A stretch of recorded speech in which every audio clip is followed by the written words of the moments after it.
Hello students, welcome back to our YouTube channel Arjun achievers. तो जो आज की हमारी वीडियो है, हम उसमें फिर से चैप्टर 1 केमिस्ट्री का केमिकल रिएक्शन एंड इक्वेशन को पढ़ने वाले हैं।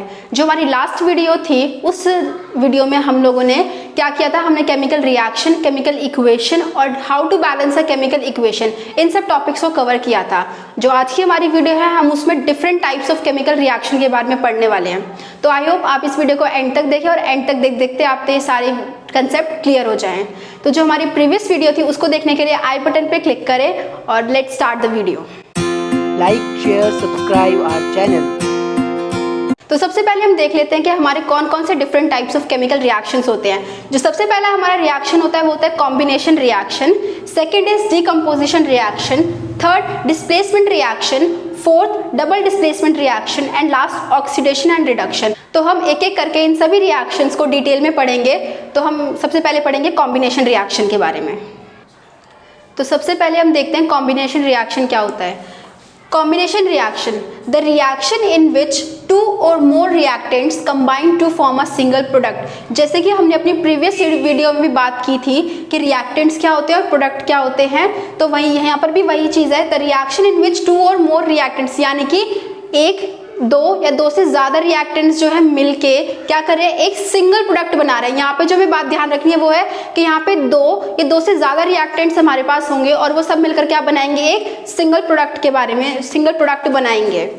देन यहाँ पे हम एक सिंपल एक्सप्रेशन से बात करते हैं। तो हमने ए जो है हमारा एक रिएक्टेंट मान लेते हैं और बी को भी हम अपने दूसरा रिएक्टेंट मान लेते हैं। तो जो वो एक प्रोडक्ट बना रहे हैं हमारे पास, वो क्या है, ए बी। तो यानी कि ए और बी यहाँ पे हमारे क्या है, रिएक्टेंट, और जो ए बी है वो क्या है, हमारा प्रोडक्ट। तो इसको हम एक एग्जाम्पल की हेल्प से समझने की कोशिश करते हैं। सबसे पहला एग्जाम्पल जो है हमारे पास हुआ है बर्निंग ऑफ कोल, यानी कि कोल का जलना।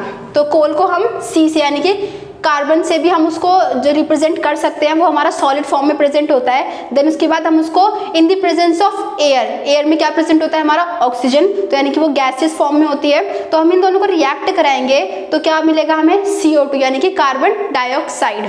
तो यानी कि हमने पहले भी बताया था कि हमें सॉलिड जो फिजिकल स्टेट्स जो है वो मेंशन करना हमारे पास जरूरी होता है यहाँ पे। अगर हम बात करते हैं हमारे नेक्स्ट एग्जाम्पल की, जो कि एग्जामिनेशन पॉइंट ऑफ व्यू से भी बहुत ज़्यादा इंपॉर्टेंट है, तो हम इसकी बात करते हैं CaO, यानी कि हमारा कैल्शियम ऑक्साइड, जिसका दूसरा नाम क्या है, क्विक लाइम। ये बातें हमें याद रखनी है। कोई भी हमारे पास कंपाउंड होता है या सब्सटेंस होता है, उसका हमें क्या, अगर कोई सेकंड नेम है तो वो हमें याद रखना है। तो यहाँ पे CaO यानी कि हमारा क्या है, कैल्शियम ऑक्साइड, जिसको हम क्या बोलते हैं, क्विक लाइम, प्लस H2O, जो कि इसमें लिक्विड यानी कि वाटर है। H2O में पता है वाटर होता है, जो हमें क्या देता है, कैल्शियम हाइड्रोक्साइड, यानी कि उसका दूसरा नाम क्या है, स्लेट लाइम, जो किस फॉर्म में होता है, एक्वियस फॉर्म में। एक्वियस फॉर्म की हमने लास्ट वीडियो में बात की थी कि यहाँ पे जो हमारा वाटर है वो सॉल्वेंट होता है। तो हम फिर से एक बार इसको देख लेते हैं, क्विक लाइम, और जब हम वाटर को मिक्स करते हैं तो वो हमें क्या देता है, कैल्शियम हाइड्रोक्साइड। देन जो हमारा स्लेट लाइम है, उसको हम जर्नली किसके लिए, वॉल्स को वाइट वॉश करने के लिए यूज़ करते हैं। तो इससे रिलेटेड हम एक और कंसेप्ट पढ़ लेते हैं कि जब भी हम अपनी वॉल्स को वाइट वॉश करवाते हैं, तो ये कैल्शियम हाइड्रोक्साइड जो है वो किसके साथ, कार्बन डाइऑक्साइड के साथ क्या करता है, रिएक्ट करता है। इसीलिए वॉल्स पे एक दो दिन के बाद क्या होता है, एक शाइनी सरफेस बन जाता है। उस शाइनी सरफेस, जो रिएक्शन वहाँ पे हुआ, वो क्या होता है, हमारा कैल्शियम कार्बोनेट। अब जैसे कि हमने कॉम्बिनेशन रिएक्शन के बारे में पढ़ा, तो हमने देखा कि हमने दो रिएक्शन के बारे में पढ़ा, burning of coal and calcium oxide को जब हमने वाटर के साथ रिएक्ट करवाया। तो हम इसमें एक चीज़ नोटिस करते हैं कि जब हम ये जो रिएक्शंस होते हैं, तो इनमें बहुत ही ज़्यादा क्या होती है, हीट रिलीज होती है। तो इसी के बेसिस पे जो कुछ स्पेसिफिक रिएक्शन जिनमें हीट रिलीज होती है, उनको कुछ स्पेसिफिक नाम दिया गया है। जैसे कि यहाँ पे है एक्सोथर्मिक रिएक्शन। तो एक्सोथर्मिक रिएक्शन वो रिएक्शंस होते हैं जिनके अंदर सब्सटेंस बनते वक्त बहुत ही लार्ज अमाउंट में क्या होता है, हीट रिलीज होती है। Reaction in which a large amount of heat is released with formation of products, यानी कि प्रोडक्ट्स के फॉर्मेशन के साथ साथ क्या होती है, हीट रिलीज होती है। तो एक्सोथर्मिक रिएक्शन में हीट रिलीज होती है। इसको याद करने का एक तरीका है X, यानी कि एक्सोथर्मिक रिएक्शन के जो फर्स्ट 2 अल्फाबेट्स है वो क्या डिनोट करते हैं, X। X का मतलब कि एग्जिट, यानी कि बाहर निकलना। तो इसमें क्या होगा, एक्सोथर्मिक रिएक्शन में हीट क्या है, बाहर निकलेगी। तो हम इसका एग्जाम्पल की हेल्प से समझते हैं। For example burning of natural gas, यानी कि कोई भी नेचुरल गैस है, जब हम उसको बर्न कराते हैं तभी भी क्या होता है, लार्ज अमाउंट ऑफ हीट जो है वो रिलीज होती है। CH4 plus oxygen gives CO2 plus H2O, यानी कि जब हमारी मीथेन जो हमारी गैस है वो बर्न होगी किसके साथ, ऑक्सीजन की प्रेजेंस में, तो वो हमें क्या देगी, carbon dioxide, water and large amount of heat will be released. Then next जो हम हमारे डेली रेगुलर लाइफ में हम जो रेस्पिरेशन का प्रोसेस है यानी कि हम जो सांस लेते हैं वो भी हमारा किसका एग्जाम्पल है, एक्सोथर्मिक रिएक्शन का एग्जाम्पल है। नेक्स्ट इक्वेशन जो हम डिस्कस करने वाले हैं वो है डीकम्पोजिशन रिएक्शन। तो डीकम्पोजिशन रिएक्शन में क्या होता है, in this reaction a compound splits into two substances, यानी कि यहाँ पे क्या होगा, एक सिंगल कंपाउंड जो है दो सब्सटेंसेस में डिवाइड होगा। एक सिंपल एक्सप्रेशन के थ्रू हम समझ लेते हैं, यानी कि ए हमारा एक कंपाउंड है जो किसमें स्प्लिट हो रहा है, बी और सी दो सब्सटेंसेस में। इसको हम एक एग्जांपल की हेल्प से भी समझने की कोशिश करते हैं। जैसे कि हमारा जो फेरस सल्फेट होता है, फेरस सल्फेट को अगर हम हीट प्रोवाइड करते हैं तो किसमें, तीन चीज़ों में, तीन हमारे जो सब्सटेंसेस है उसमें स्प्लिट हो जाता है। पहला फेरिक ऑक्साइड, दूसरा सल्फर डाइऑक्साइड एंड थर्ड जो है सल्फर ट्राइऑक्साइड, यानी कि ये दोनों जो है वो गैसेज है और ये हमारा सॉलिड फॉर्म में प्रेजेंट होगा। उसके बाद हम बात करते हैं कि जो हमारा डीकम्पोजिशन रिएक्शन है वो तीन टाइप का होता है। पहला थर्मल डीकम्पोजिशन रिएक्शन, दूसरा इलेक्ट्रोलिटिक डीकम्पोजिशन रिएक्शन एंड जो तीसरा है वो है photolysis decomposition reaction. Thermal decomposition reaction के बारे में पढ़ते हैं। वो क्या होता है, इसमें हमें रिएक्शन के टाइम पे हीट प्रोवाइड करनी पड़ती है। जैसे कि हमारा ये क्या है, कैल्शियम कार्बोनेट, इसको जो हम दूसरा कॉमन नेम है वो क्या है, लाइमस्टोन। इसमें जब हम हीट प्रोवाइड करते हैं तो क्या होता है, ये हमारा वापस से कैल्शियम ऑक्साइड और कार्बन डाइऑक्साइड में स्प्लिट हो जाता है। जो इसका सेकेंड टाइप है वो है इलेक्ट्रोलिटिक डीकम्पोजिशन रिएक्शन। इसमें क्या होता है, जब हम वाटर को इलेक्ट्रिसिटी यानी कि वाटर से हम इलेक्ट्रिक करंट पास करवाते हैं तो क्या होता है, वो हाइड्रोजन और ऑक्सीजन दो गैसेज में डिवाइड हो जाता है।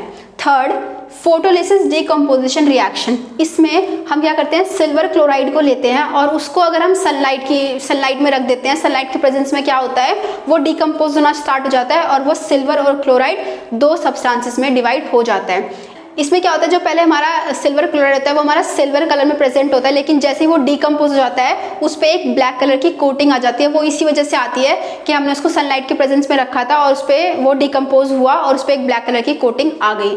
जो हमारा ये वाला फोटोलिसिस वाला डीकम्पोजिशन रिएक्शन है वो ब्लैक एंड व्हाइट फोटोग्राफी में भी यूज होता है। तो अभी जब हमने डीकम्पोजिशन रिएक्शन के बारे में पढ़ा तो उसमें एक चीज़ जो थी वो ऑब्जर्व करने वाली वो क्या थी कि जब भी उसमें कोई भी रिएक्शन हो रहा था तो क्या था, हमें उसमें कुछ ना कुछ चीज़ यानी कि हीट यानी क्या करनी थी, हमें प्रोवाइड करनी पड़ रही थी। जैसे कि हमने देखा था कि जो हमारा लाइमस्टोन है उसमें अगर हम हीट प्रोवाइड करेंगे तभी वो किसमें, दो सब्सटेंसेस में डिवाइड होगा। ऐसे ही जब हमने फोटोलिटिक वाला किया था तो उसके अंदर क्या था कि सनलाइट की प्रेजेंस में हमें सिल्वर क्लोराइड को रखना पड़ रहा था, तब वो किसमें, सिल्वर और क्लोराइड में चेंज हो रहा था। तो ऐसे रिएक्शंस जिनके अंदर एनर्जी एब्जॉर्ब होती है उन रिएक्शंस को हम बोलते हैं एंडोथर्मिक रिएक्शन। इसका एग्जांपल क्या है, जब हम लाइमस्टोन को हीट प्रोवाइड करते हैं तो वो कैल्शियम ऑक्साइड यानी कि क्विक लाइम में और कार्बन डाइऑक्साइड गैस में चेंज हो जाता है। तो एंडोथर्मिक रिएक्शन को याद करने का भी एक तरीका है, इसके जो फर्स्ट 12 अल्फाबेट्स है वो है एन यानी कि एंट्री। हम एंडोथर्मिक में जो एन दो वर्ड्स हैं उनको हम एंट्री से याद रख सकते हैं और हम याद रखेंगे कि इसके अंदर एनर्जी जो है एब्जॉर्ब हो रही है यानी कि अंदर जा रही है। नेक्स्ट रिएक्शन जो हमारा वो है डिस्प्लेसमेंट रिएक्शन।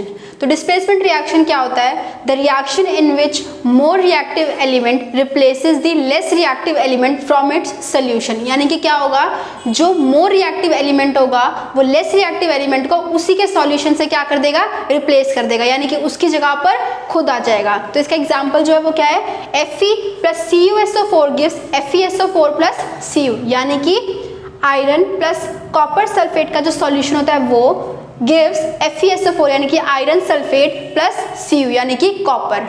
तो यहाँ पे क्या होगा कि जब भी हमें Fe के लिए हम एक आयरन नेल का एग्जांपल ले सकते हैं कि हमने एक आयरन नेल ली, जब हम उसको देखेंगे सबसे पहले बिना कॉपर सल्फेट के सॉल्यूशन में डाले तो वो बहुत ही ब्राइट शाइनी होगी सिल्वर कलर की, और कॉपर सल्फेट का जो कलर होगा वो क्या होगा, ब्लू इन कलर होगा यानी कि ब्लू कलर का वो सॉल्यूशन होगा। तो जैसे ही हम इस आयरन नेल को इस सॉल्यूशन में डालेंगे तो थोड़ी देर बाद क्या होगा कि जो Fe और SO4 है यानी कि जो आयरन नेल थी उस पर जो सल्फेट है वो आ जाएगा और जो कॉपर है वो अकेला रह जाएगा, यानी कि Fe ने यहाँ पे क्या किया, कॉपर को उसके सॉल्यूशन से रिप्लेस कर दिया है। और जब हम इस सॉल्यूशन को देखेंगे तो वो ग्रीन इन कलर हो। Different type of chemical reactions में नेक्स्ट हमारी जो रिएक्शन है वो है डबल डिस्प्लेसमेंट रिएक्शन। तो ये क्या होता है, a reaction in which two new compounds are formed by mutual exchange of ions between two compounds. तो यहाँ पे क्या होता है, म्यूचुअल एक्सचेंज ऑफ आयंस की हेल्प से नए कंपाउंड का फॉर्मेशन होता है। जैसे कि यहाँ पे दिया हुआ है हमें sodium sulphate plus barium chloride gives barium sulphate and sodium chloride. तो यहाँ पे क्या हुआ, जो बेरियम और सल्फेट के आयन से उनके बीच में क्या हुई, एक म्यूचुअल अंडरस्टैंडिंग हुई और उन्हें क्या किया, एक नए कंपाउंड को बना लिया। तो जो इसका एग्जाम्पल है वो देखते हैं। Sodium sulphate plus barium chloride gives barium sulphate plus sodium chloride. तो यहाँ पे क्या हुआ, जो बेरियम के आयन से और जो सल्फेट के आयन से उनके बीच में म्यूचुअल एक्सचेंज ऑफ आयंस हुआ और उन दोनों ने मिलकर क्या किया, एक नया कंपाउंड बना लिया। ऐसा क्यों हुआ, क्योंकि जो हमारा बेरियम होता है उसके पास दो आयन जो है आयंस जो है वो एक्स्ट्रा होते हैं और जो सल्फेट होता है उसको दो आयंस की जरूरत होती है। तो उसके पास एक्स्ट्रा और उसको जरूरत है, तो इन दोनों ने क्या की, यहाँ पे म्यूचुअल एक्सचेंज किया अपने आयंस का और दोनों ने क्या कर लिया, कंबाइन कर लिया एक दूसरे के साथ और एक नया जो है कंपाउंड बना दिया। और जहाँ पे सोडियम था और क्लोराइड था उन्होंने मिलकर एक नया कंपाउंड बना लिया।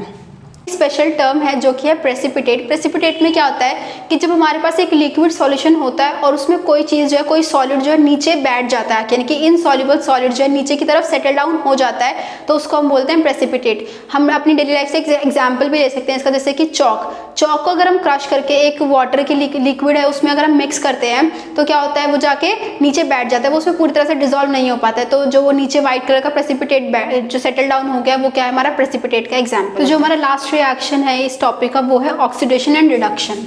तो ऑक्सीडेशन के बारे में पढ़ते हैं। ऑक्सीडेशन क्या होता है, addition of oxygen to a substance और removal of hydrogen from a substance.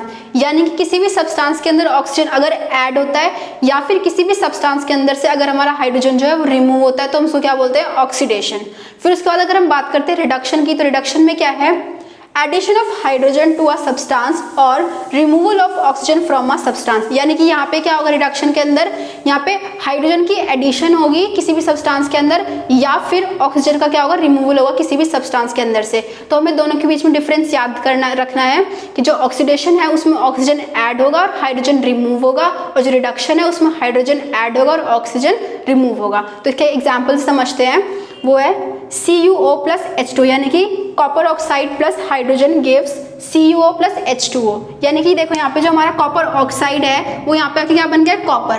तो यानी कि इसके अंदर से क्या हुआ है, ऑक्सीडेशन का रिडक्शन हुआ है। और यहाँ पे जो H2 था यानी कि हाइड्रोजन सिंगल प्रेजेंट था वो यहाँ पे आके क्या बन गया है, H2O। यानी कि यहाँ पे क्या हुआ, इसका ऑक्सीडेशन हुआ है। सिमिलरली जो हमारा नेक्स्ट एग्जाम्पल है Zn, यानी कि zinc oxide plus carbon gives Zn, zinc plus carbon monoxide. तो इसमें क्या हुआ है, हमारा जिंक ऑक्साइड से जो जिंक बना है इसमें हमारा रिडक्शन हुआ है और जो कार्बन में ऑक्सीजन ऐड हुआ है उसमें हमारा ऑक्सीडेशन हुआ है। अब इस चैप्टर के लास्ट टॉपिक की बात करते हैं जो कि है effects of oxidation in daily life. यानी कि अगर हमारे किसी भी चीज सब्सटेंस में कोई ऑक्सीजन ऐड हो रहा है फिर हाइड्रोजन रिमूव हो रहा है तो उसके हमारे डेली लाइफ पे क्या इफेक्ट पड़ते हैं वो एक बार हम लोग देख लेते हैं। तो जो हमारे दो मेन इफेक्ट्स हैं वो हैं कोरोजन एंड रेंसिडिटी। तो कोरोजन की डेफिनेशन क्या होगी, when a metal is expose to a substance such as moisture, air, water etcetera for some time a layer of oxide is formed which weakens the metal. Okay, so इसका हम एक example देख लेते हैं क्या होता है। जब भी जैसे कि हमारा कोई भी सिल्वर का कोई भी हमारा मेटल होता है, सिल्वर हमारा एक मेटल है, तो क्या होता है अगर उसको हम बहुत दिनों तक एयर के एक्सपोजर में रखते हैं तो क्या होता है वो ब्लैक कलर का हो जाता है। ऐसे ही जो हमारा कॉपर होता है उस पर भी एक ग्रीन कलर की लेयर बन जाती है। तो ये सब किसके एग्जाम्पल है, कोरोजन के एग्जाम्पल है। तो हम कोरोजन को कैसे प्रिवेंट कर सकते हैं हमारी डेली लाइफ में, पेंटिंग एंड ग्रीसिंग। इसके दो मेथड्स है जिससे हम अपनी डेली लाइफ में होने वाले कोरोजन्स को, अपने मेटल्स को सेव कर सकते हैं। तो पेंटिंग और ग्रीसिंग हमारे क्यों इसके लिए एक ऑप्शन है इस चीज़ को प्रिवेंट करने के लिए। क्या होता है जब हम अपने मेटल को पेंट से या ग्रीस से कवर कर देते हैं तो वो क्या करता है, ऑक्सीजन और उस मेटल के बीच में एक लेयर बना लेता है और जो ऑक्सीजन है वो हमारे मेटल से के साथ रिएक्ट नहीं कर पाता है। तो इसीलिए पेंटिंग और ग्रीसिंग इसके लिए मेथड्स हैं दो जो कोरोजन को प्रिवेंट कर सकते हैं। उसके बाद नेक्स्ट हमारा जो है वो है rancidity. The oxidation of fats and oils when expose to air is known as rancidity. क्या होता है जब हमारे फैट और ऑयल जो हमारे किसी भी खाने के अंदर प्रेजेंट होते हैं वो एयर के साथ एक्सपोजर में आते हैं तो सेम वहाँ पर भी वही होता है, ऑक्सीजन उनमें जाके ऐड हो जाता है और वहाँ पे क्या हो जाती है, उनकी रेंसिडिटी हो जाती है। रेंसिडिटी होने से क्या होता है, जो हमारा खाना होता है उसमें से बुरी सी स्मेल आने लग जाती है, यानी कि बैड स्मेल आती है और जो उसका टेस्ट है वो भी खराब हो जाता है। तो तो इसके लिए क्या होता है, जो हमारे जैसे कुछ चिप्स के पैकेट्स होते हैं, यानी कि जो हम जो प्रिजर्व फूड्स खरीदते हैं उसके अंदर क्या होता है, नाइट्रोजन गैस जो है वो ऐड की होती है, जो क्या करती है, रेंसिडिटी को प्रिवेंट करती है। आई होप आप सबको ये वीडियो समझ आई होगी और ये वीडियो आप सबके लिए हेल्पफुल रही होगी। Thank you for watching. Like, share, subscribe our channel.